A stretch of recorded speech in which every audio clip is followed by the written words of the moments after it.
નમસ્કાર, world media ન્યૂઝમાં આપનું સ્વાગત છે। હું છું સફી શેખ। જોઈએ આજના નવા સમાચારો।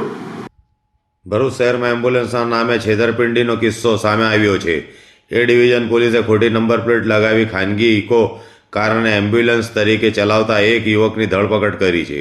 ભરૂચ સિવિલ હોસ્પિટલ સામે ઊભેલી એક એમ્બ્યુલન્સ અંગે મળેલી બાતમીના આધારે પોલીસે તપાસ હાથ ધરી હતી। તપાસ દરમિયાન વાહન પર લગાવેલી નંબર પ્લેટ અને દસ્તાવેજોમાં ગેરરીતિ સામે આવી હતી। પૂછપરછમાં આરોપીએ પોતાની ખાનગી ઇકો કાર પર મૂળ કોમર્શિયલ એમ્બ્યુલન્સની નંબર પ્લેટ લગાવી એમ્બ્યુલન્સ તરીકે ઉપયોગ કરતો હોવાની કબૂલાત કરી હતી। પોલીસે આરોપીની ધરપકડ કરી અંદાજે 3 લાખ રૂપિયાની કાર કબજે કરી વધુ તપાસ શરૂ કરી છે।